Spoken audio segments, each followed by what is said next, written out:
I think we'll all agree that the Torah portion of Balak, it's written in a very different manner. It's a different episode to anything else that happens since the nation of Israel have come into the picture in Exodus.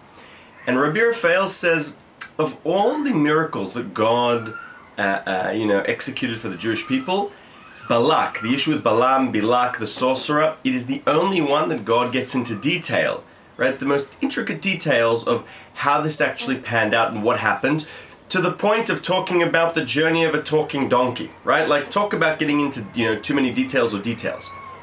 He says, why did God get into so many details, about this instance? Because it's the only miracle that God performed for the Jewish people, for the Israelites, which they did not know about. Unbeknownst to them, it happened.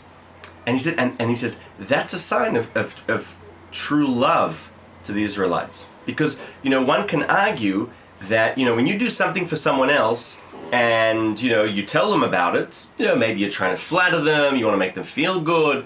But when you do something good for someone else and they don't know about it, and you're not interested in them knowing about it, that's love. That's true love, because you just want to do good for them. And he quotes the prophet Micha. Of all the, Micha the Navi wants to talk about like the grace and compassion of God, and the one miracle he talks about is Balak.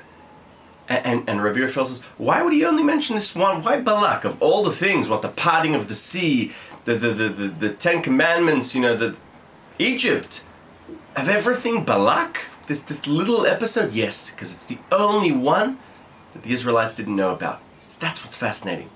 And he says, and we'll conclude with this because it's a beautiful ethical, moral idea. He says, people that do things so that other people can know about them, they work for people. People that do things so that God knows about them, they work for God. And he says, this is the idea of Hatznei Lechet im Elokecha. Your modes, you should be working in modest ways with God. Meaning modestly so that only God knows, because God knows everything, but not for other people. Thoughts on the Torah portion of Balak, the uniqueness, why the details, the interesting fact that we never knew about it at the time, what it means about God's love, and the difference between people who work for people and people who work for God. Shabbat Shalom, Rabbi Raphael Birdugo.